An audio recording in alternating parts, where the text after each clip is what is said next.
quiero hablarle un poquito de las personas que nos acompañan, pero antes que todo, como siempre hacemos, le voy a pedir a la capellana de la Inter, la reverenda Ibelis Valentín, que tengan un momento de oración. Nos ponemos en pie los que puedan. Primero que nada, buenos días a todos y buenos días a todas. Oramos. En esta mañana, Dios Creador, te damos gracias por estar aquí y por poder compartir nuestra experiencia contigo, nuestra experiencia de fe, desde nuestras diversas realidades.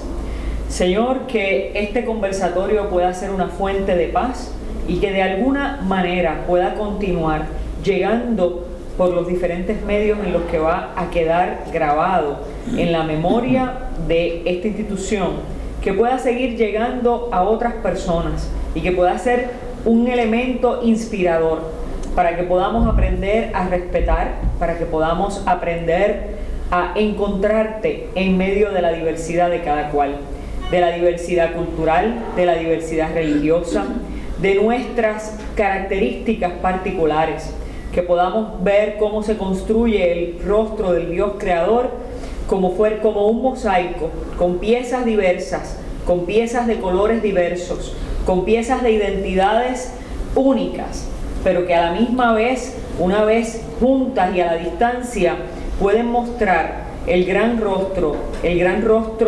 misterioso, pero el gran rostro real de quien nos ha creado, de quien nos ha puesto con un rol particular en este universo, para que podamos seguir inspirando hermandad, inspirando una vida común, inspirando bien en los unos y en los otros.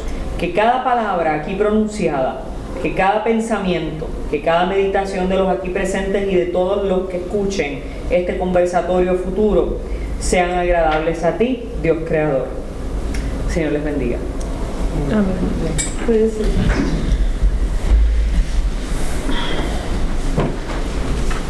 Hace más o menos un mes atrás yo tuve la experiencia de compartir una actividad similar a esta con los profesores que nos acompañan. Para mí fue una experiencia muy interesante, muy refrescante, porque aprendí diversas cosas que me ayudan en mi trabajo, en la capellanía y como persona. Y quise que ellos también compartieran con la comunidad de Ponce y con todos los que van a tener acceso a esta grabación, los estudiantes de educación a distancia. Quiero darles algunos detalles sobre las personas que nos acompañan. La doctora Yogani Govender ha realizado estudios de bachillerato y graduados en Geografía y Ciencias Ambientales en la Universidad de Zululand en África y un PhD en Ecología de la Universidad de Puerto Rico. Actualmente es decana de la Facultad de Ciencias y Tecnología del Recinto Metro. La doctora Yogani es natural de Sudáfrica, de cuarta generación, procedentes de la India, y se encuentra casada con un puertorriqueño de tradición católica y tiene un hermoso hijo que es la perfecta mezcla de esa diversidad cultural. La doctora Govender vive y practica su fe, el hinduismo. El profesor Dr. Ahmad Yuma, perdonen la pronunciación. Lo digo bastante bien. Posee un PhD en Contabilidad y Finanzas de la Universidad de Manchester en el Reino Unido y grados de maestría y bachillerato en Contabilidad, Finanzas y Matemáticas de la Universidad Interamericana de Puerto Rico. Actualmente es miembro de la Facultad de la Escuela de Economía y coordinador del doctorado en Business Administration del Recinto Metro. El doctor Yuma es musulmán y su país de origen es Palestina. El doctor Yuma vive y practica su fe musulmana. La doctora Yulisa Osorio posee un grado de bachillerato en Educación Musical de la Universidad de Puerto Rico y una maestría de la New York University también en Educación Musical, una maestría en Divinidad del Seminario Evangélico y un PhD en Etnomusicología de Queen's University en Irlanda del Norte, donde convivió y trabajó su tesis entre mujeres musulmanas.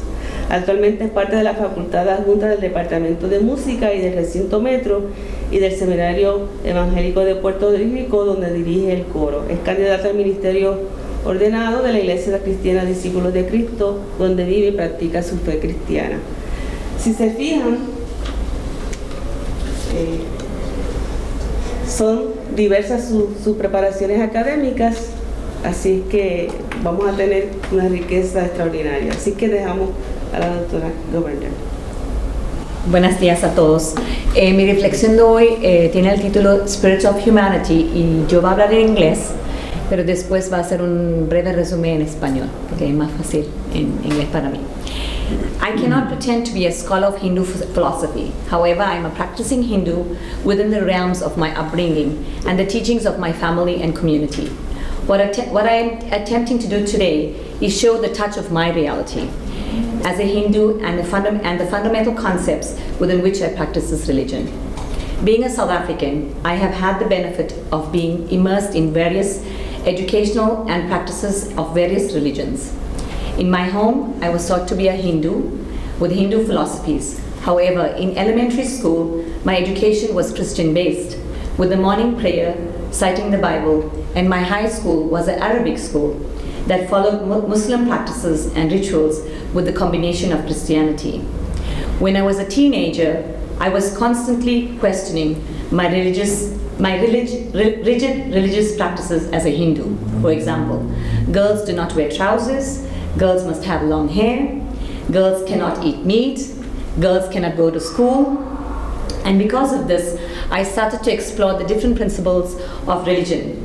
I started questioning, do I really want to be a Hindu?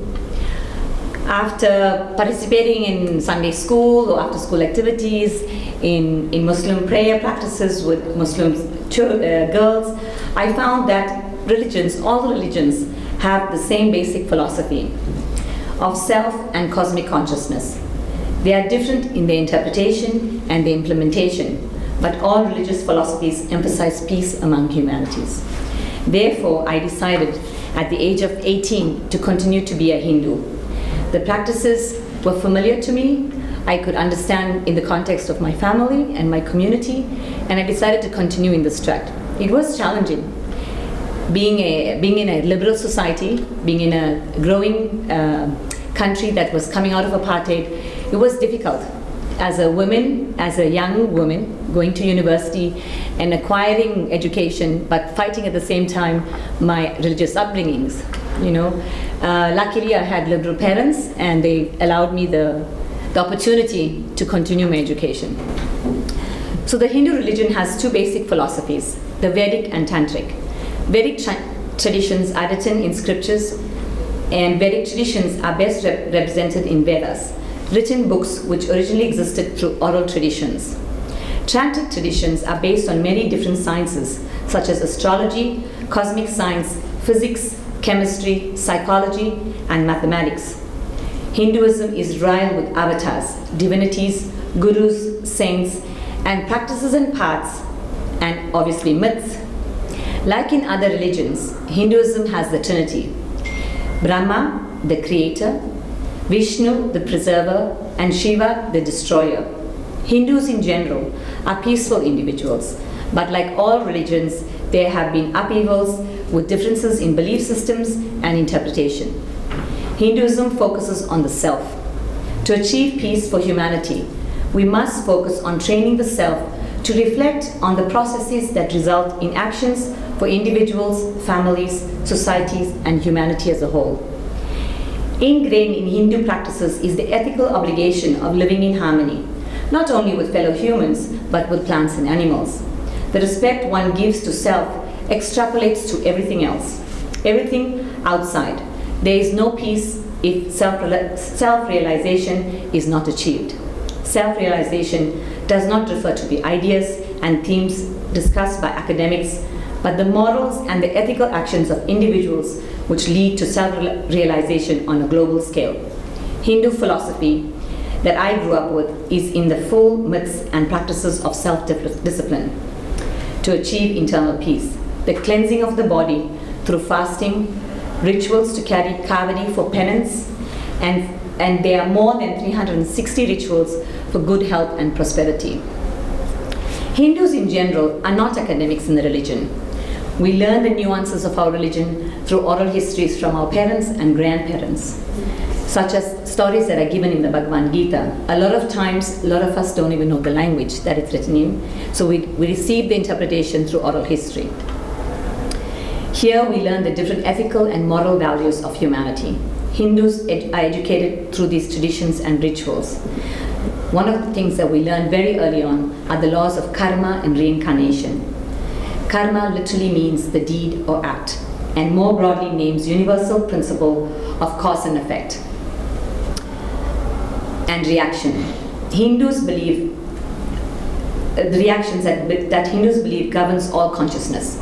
Karma is not your fate or destiny, for we act with which can be described by free will, creating our own destinies. Karma refers to the totality of our actions and the counter reactions in this life and in previous lives, all of which determine our future. The conquest of karma lies in the intelligent action and the dispassionate reaction. Not all karmas rebound immediately. Some accumulate and return unexpectedly in this current life or in other lifetimes.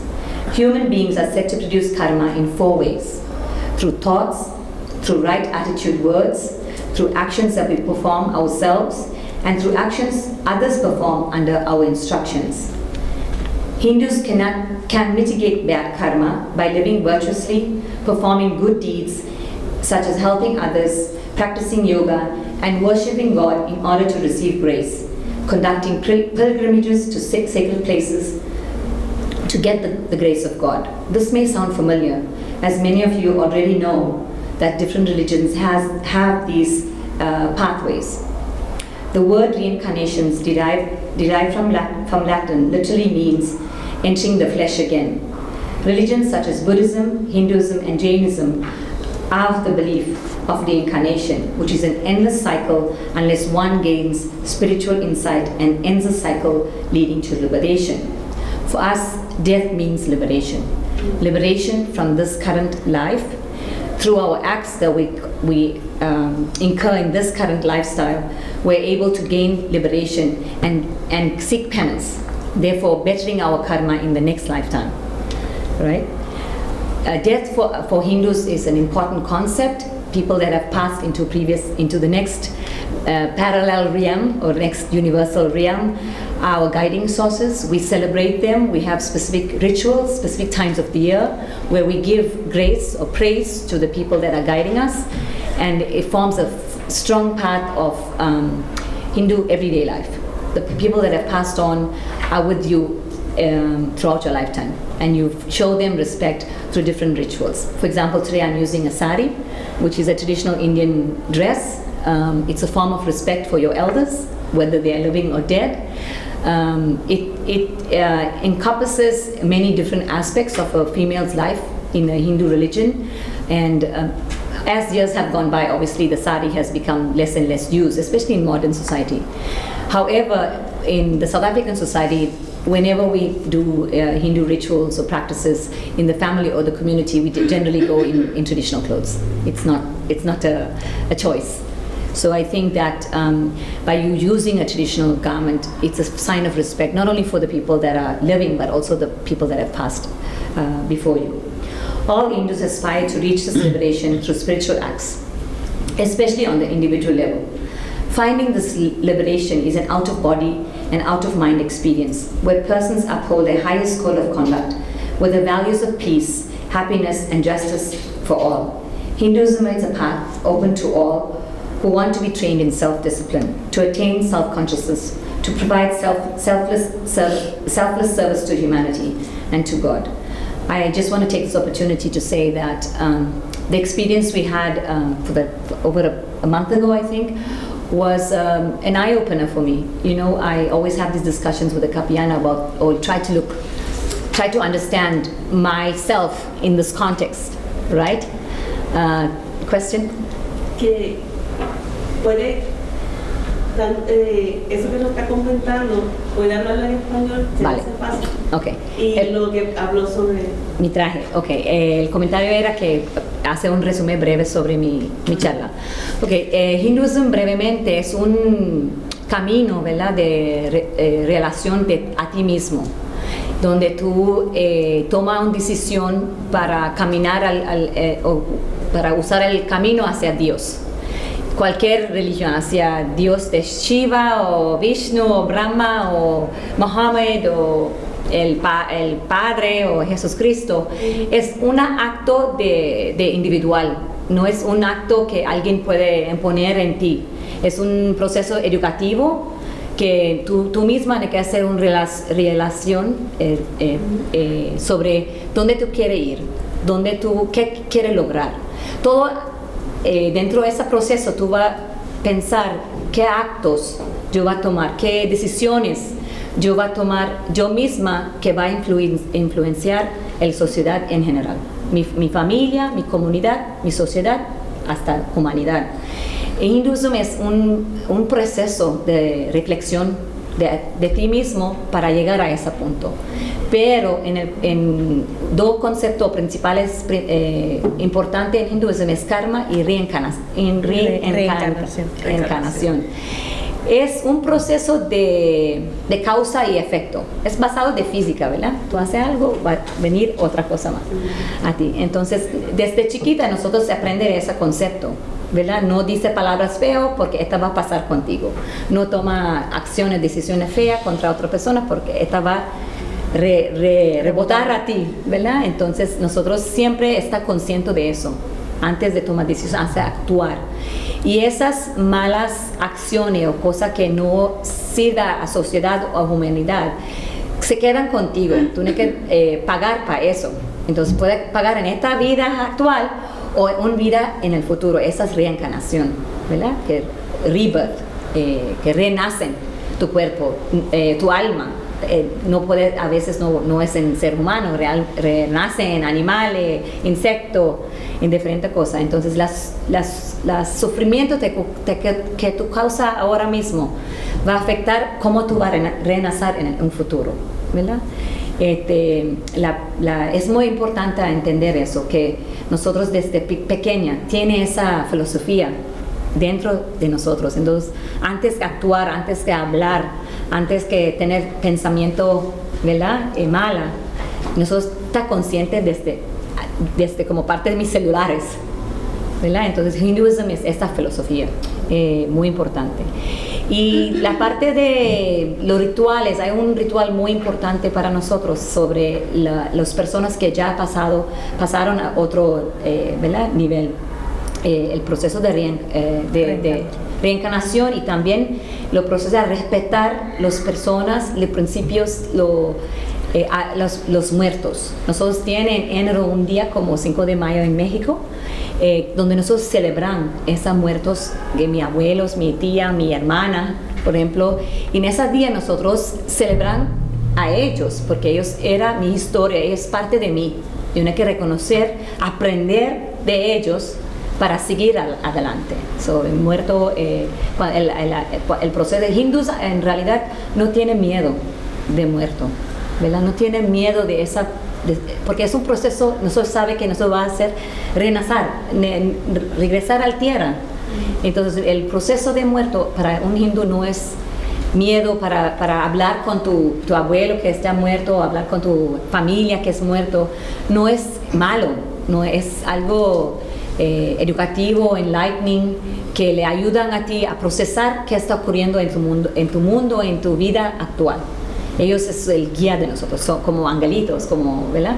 Todo el tiempo nosotros pensamos de ellos y pide que ellos caminar con nosotros. Hinduismo es bien dinámica, es abierta a cualquier persona que quiere hacer ese proceso de self-realización.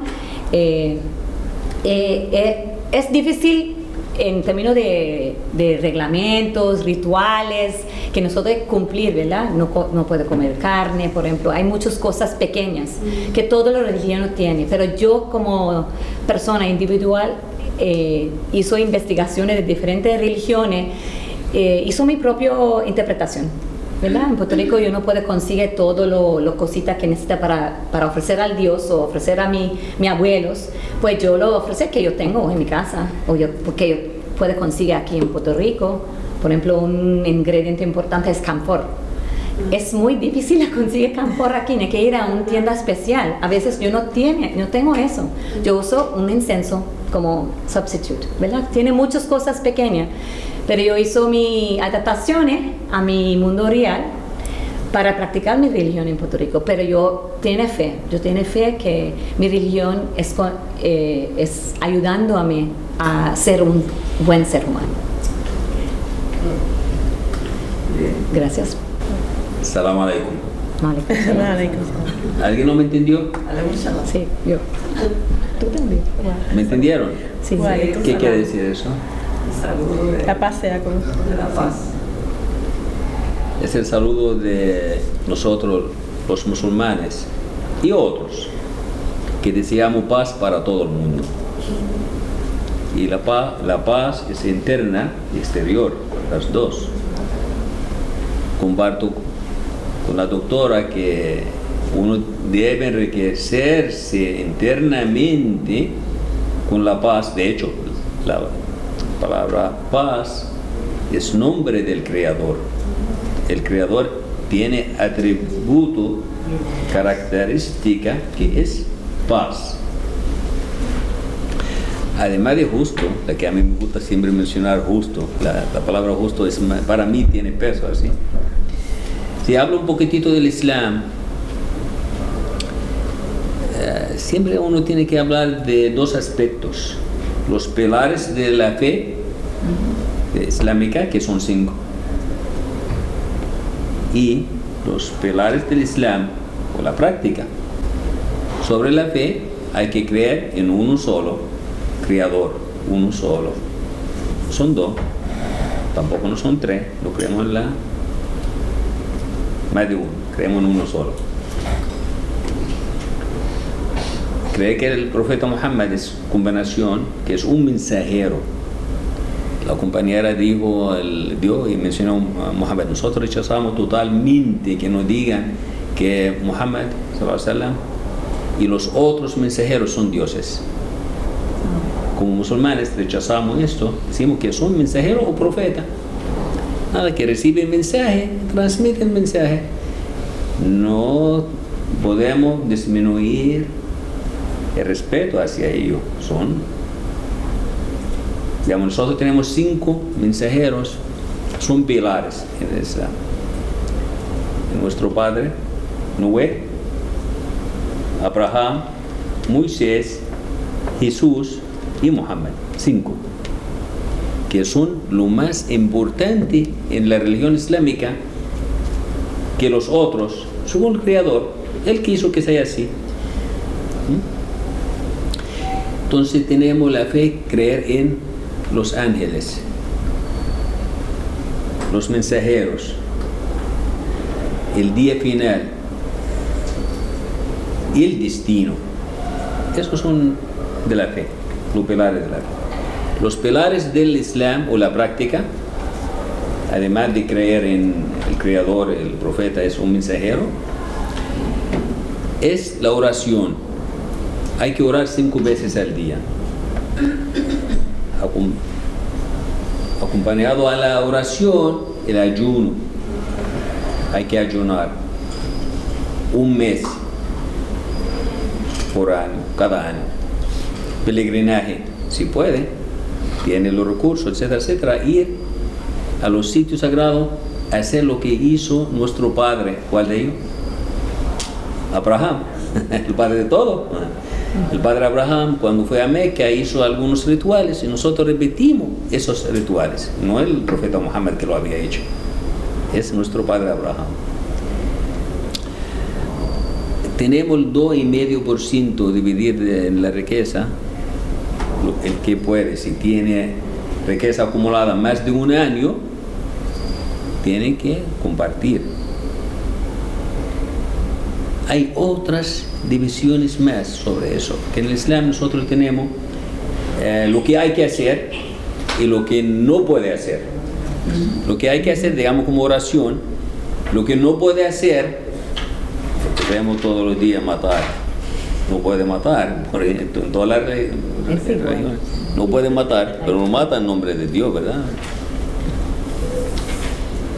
Y entre estos hay cosas que puede hacerla como tú quieres, cosas que son buenas para hacer, como que, digamos, visitar a los familiares, visitar a los vecinos, decirle hola a los vecinos.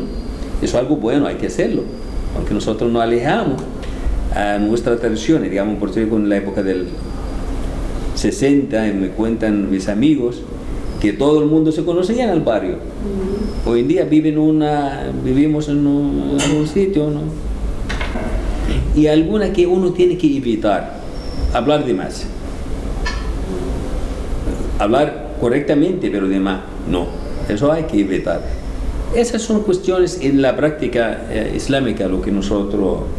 Bueno, si voy a hablar del Islam, nunca puedo terminar. Lo voy a decirle solamente alguna cosa que nosotros seleccionamos aquel día cuando hablamos de eso. Y mi experiencia como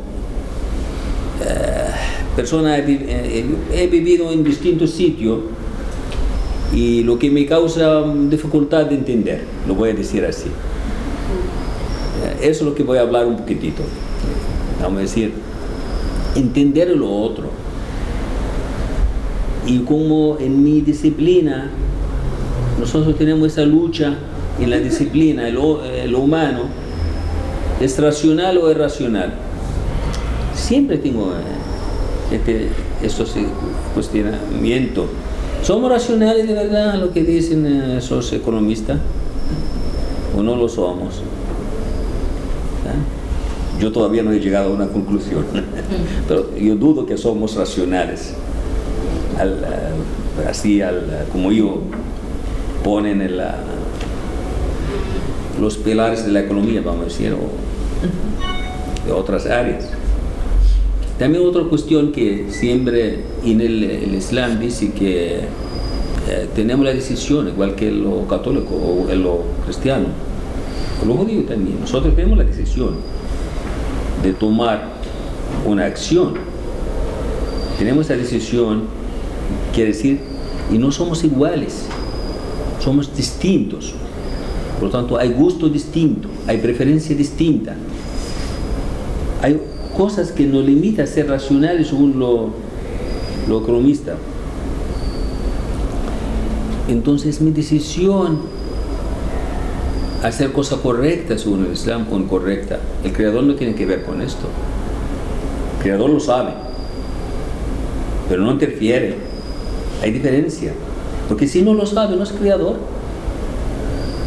El más allá, si no sabe, el que decimos más allá, al Creador, llámalo como usted, Dios, God, llámalo como usted desea. Si Él no sabe, ¿será Dios? Aquel que no sabe, ¿será Dios? No, o aquella, no sé. Él o ella, pastora, yo no sé. No, él no tiene, es el ser, el que me conoce y sabe todo sobre mí, pero me dio algún conocimiento, alguna ciencia, pero yo no sé todo sobre él, porque soy creación de él. Él es superior a nosotros. Esas cuestiones lo que a mí siempre está en mi mente así como dando vuelta. Esa gente dice esto. Algunos musulmanes dicen lo otro. Yo voy a creer esto, voy a creer lo otro. No que estoy dudando de mi fe islámica, la fe islámica per se, porque esa es la fe islámica. Vamos a rechazar para confirmar. Rechazamos, como dice la ilaha illallah, rechazamos los dioses o las dioses, no importa el idioma, porque el idioma, para mí todos los idiomas, el árabe es más fuerte. Ustedes lo sabían, que el árabe es un idioma bien fuerte en la estructura, en gramática, etcétera, etcétera. El árabe es el segundo idioma más difícil del mundo y uno de los idiomas más antiguos. Ahorita en el carro estamos hablando que el arameo y el árabe son hermanos, nosotros creemos son derivados de... Y todavía hay pueblos en Siria, sí se quedaron, si los rusos no lo han destruido. o los americanos, no sé, que hablaban arameo, hasta hoy en día hablaban arameo. O los árabes, los terroristas, no sé quién está matando a quién ahí. Esa es la paz que nosotros buscamos, no la practicamos. Decimos el nombre de Jesús, y Jesús es amor, pero mandamos al F-16 a matar a los palestinos en, ¿dónde? En Gaza. Usted sabe eso. Ya hemos hablado, ¿verdad? De eso, ¿verdad? ¿Se acuerda? Nosotros lo sabemos. Hablamos y actuamos de otra forma. Así somos los humanos. Hay una palabra para eso, pero no la voy a decir. Ustedes se imaginan cuál es la palabra, ¿verdad? Esas cuestiones siempre están en mi mente, que tengo que resolverlo, o no tengo que resolverlo, a lo mejor no, porque voy a transformarme a la otra vida, y ahí para nosotros, no tengo miedo a la muerte, nunca jamás. Como musulmán yo no tengo miedo a la muerte, porque la muerte no es nada más, pero la muerte es, vamos a decir, una, ¿cómo la voy a llamar? Transformación, ya lo dijimos, pero no estoy hablando de esto, pero es un evento doloroso. El Corán lo dice, doloroso para los familiares, y así lo entendemos todos nosotros.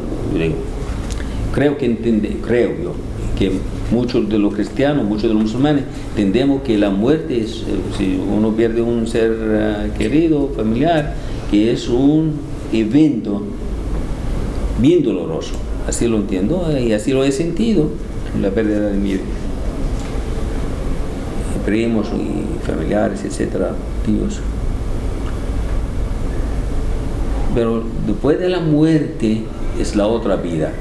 ¿Y quién sabe qué sucede allá? Es el Ser Supremo.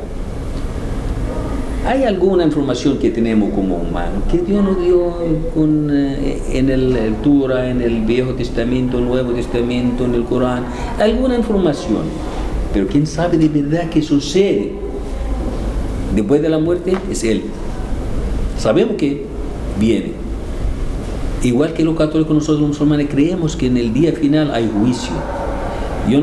También los cristianos creen, me imagino creen en eso, que hay juicio. Siempre, en todas las religiones, siempre salen algunos grupitos, despían, ¿verdad? Y dicen otra cuestión, incluso en el Islam. Algunos musulmanes creen que no existe, digamos, algunos eventos que suceden después de la muerte. Bueno, porque la interpretación de ellos es distinta, pero son minoría.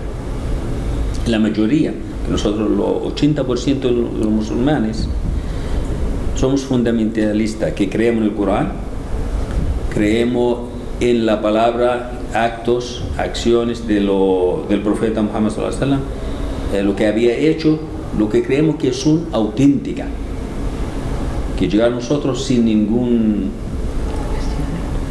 vamos a decir, mancha o ningún duda. Son auténticas para nosotros, porque a nosotros como musulmanes tenemos información incorrecta también. Y creo que todas las religiones sí. Y el otro punto, que como musulmán no creo que existen religiones. ¿Esto es sorpresa para algunos o no? ¿Hay un solo Dios? ¿Creen que hay un solo Dios? Sí. Algunos, estoy escuchando, algunos dicen sí.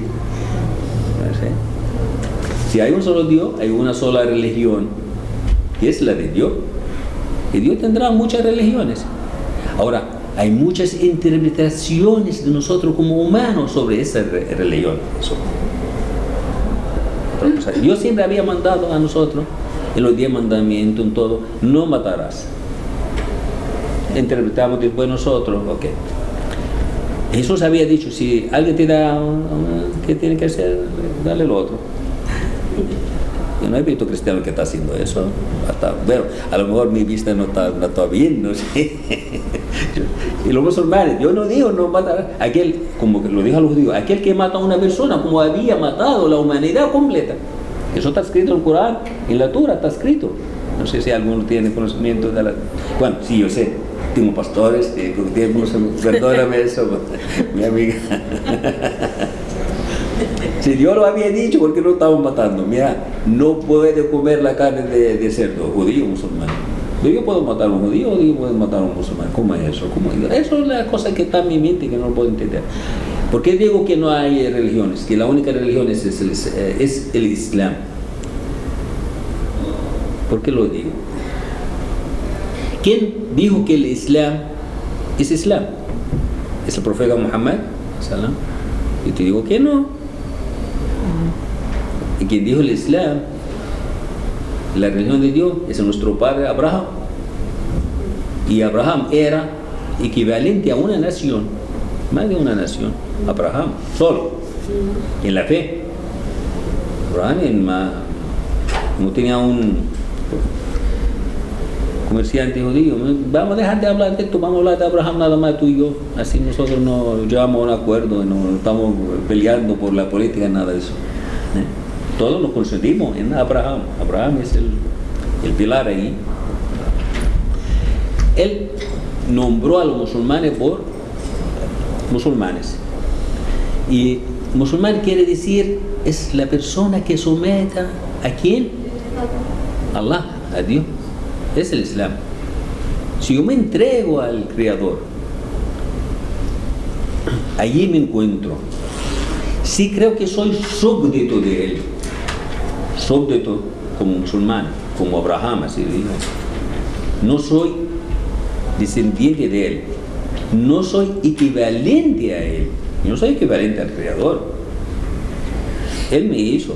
Ahora, Él sabe cómo soy yo, como dijimos ahorita, pero yo no sé cómo es Él.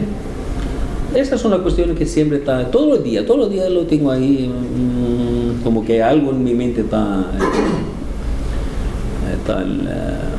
yo no voy a, creo que no voy a seguir más con esto, después no, pierdo el tiempo. Y el tiempo es algo sagrado para nosotros. Lo dejo porque creo que salen preguntas y allí mejor que mi palabra. Creo que su pregunta es más importante de lo que yo digo. ¿Qué creen ustedes? Para pasarle entonces el micrófono a la pastora, a la doctora, a mi amiga. Muy buenos días a todos y a todas. Que el Señor les bendiga. En esta mañana pues les voy a compartir compartir con ustedes un poco de mi experiencia, quizás desde una práctica más conocida para los que estamos aquí, siendo la fe que practico el cristianismo, pero mi experiencia como cristiana en medio de una comunidad musulmana. Y es desde ahí que voy a estar compartiendo con ustedes un poco de lo que compartimos hace un mes atrás, allá en el recinto Metro, donde nos unimos para hablar sobre la paz y esa búsqueda de la paz aún desde nuestras diferentes prácticas de la fe. Comienzo diciendo que el proceso de desarrollo humano nunca se detiene, sino que ocurre a lo largo de la existencia de toda nuestra vida. Los seres humanos nos encontramos en una constante transformación, una constante redefinición, reestructuración, un reaprendizaje y una reevaluación de quiénes somos, hacia dónde vamos y qué es lo que queremos hacer. Concluyendo ese proceso solo concluye a la hora de nuestra muerte. Uno de los factores que influencian significativamente, debo decir, el comportamiento humano es la religión. Por tanto, conocer cómo un ser humano va entendiendo su religión o relacionándose con ella nos arrojará luz en relación a cómo este ser hace uso de la misma para suplir sus necesidades, tanto individuales, sociales como culturales.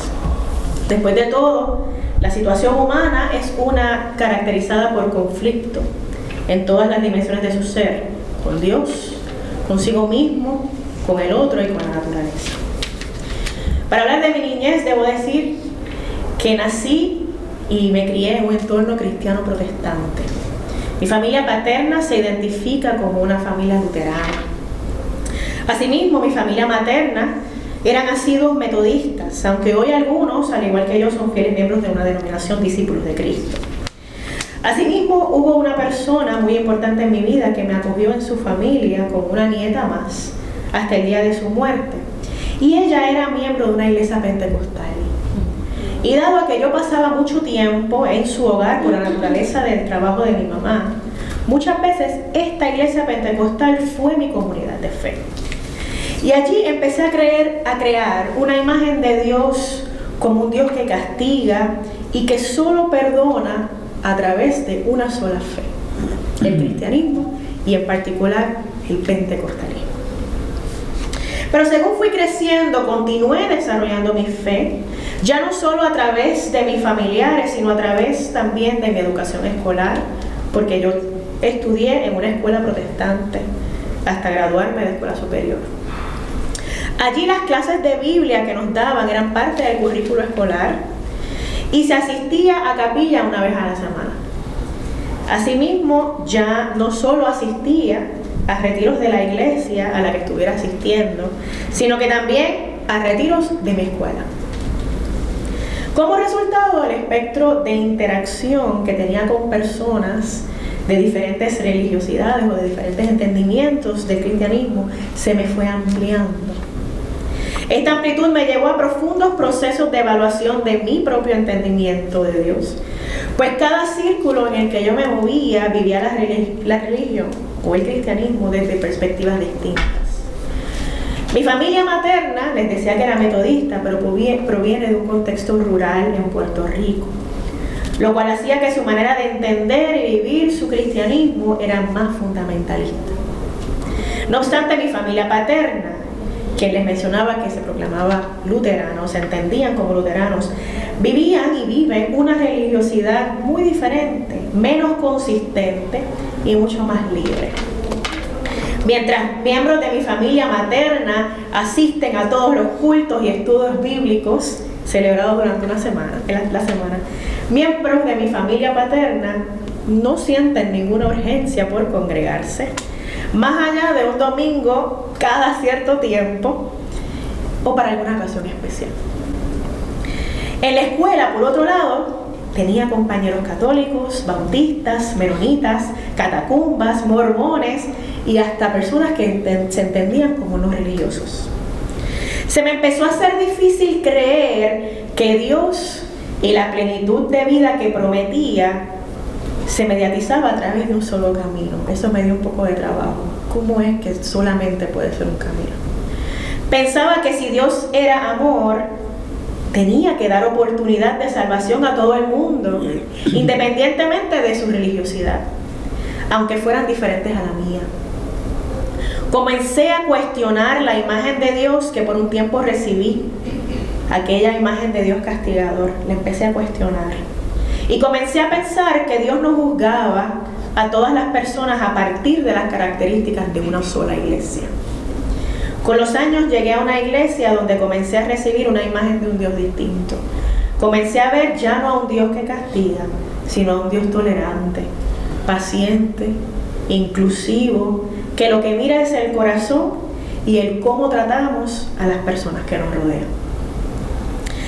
En la etapa de vida en la que me encuentro hoy, he tenido muchas experiencias que me han llevado a ver a un Dios plural, a un Dios que no puede agotarse en una sola fe, y menos en la fe que solamente yo profeso. Creo en un Dios que es creador, al igual que mis compañeros, que ama inimaginablemente a toda su creación, tal y como es, y tal en el mismo lugar donde Él mismo dispuso que estuvieran, con las distintas influencias culturales, sociales, intelectuales, físicas, personales, que cada persona creada por Él recibe. Y también creo que Jesús es el mejor ejemplo. Jesús de Nazaret sigue siendo el modelo e inspiración para mí en términos de crear un verdadero discurso teológico.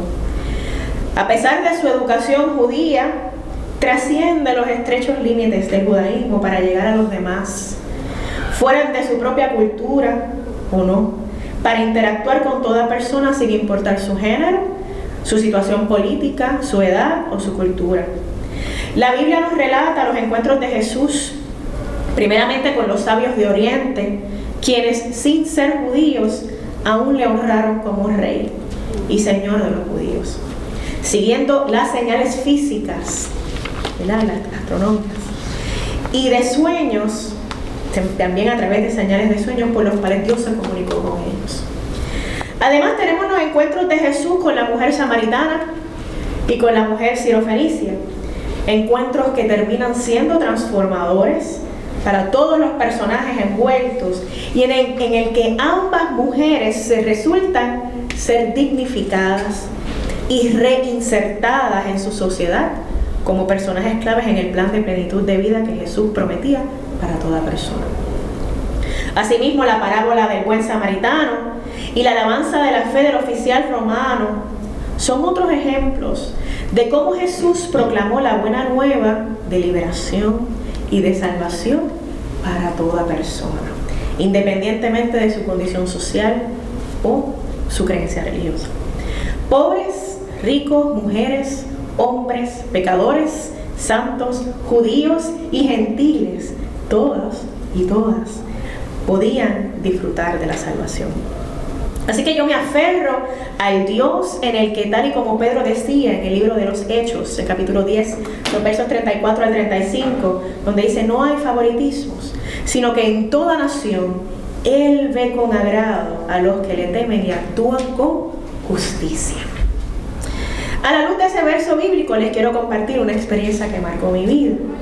Para mis estudios doctorales, que se llevaron a cabo entre los años 2007 y el 2011, yo tuve la oportunidad de vivir en Irlanda del Norte y realizar una investigación doctoral entre un grupo de jovencitas y mujeres un poquito más mayores, pero siguen siendo jóvenes musulmanas.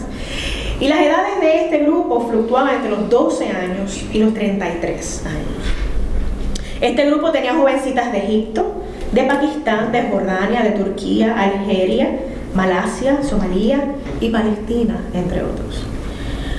Algunas eran musulmanes de nacimiento, otras eran irlandesas cristianas que luego se habían convertido al Islam.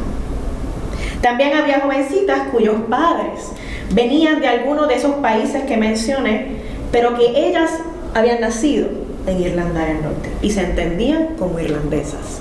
Irlandesa pakistaní, irlandesa egipcia, etc.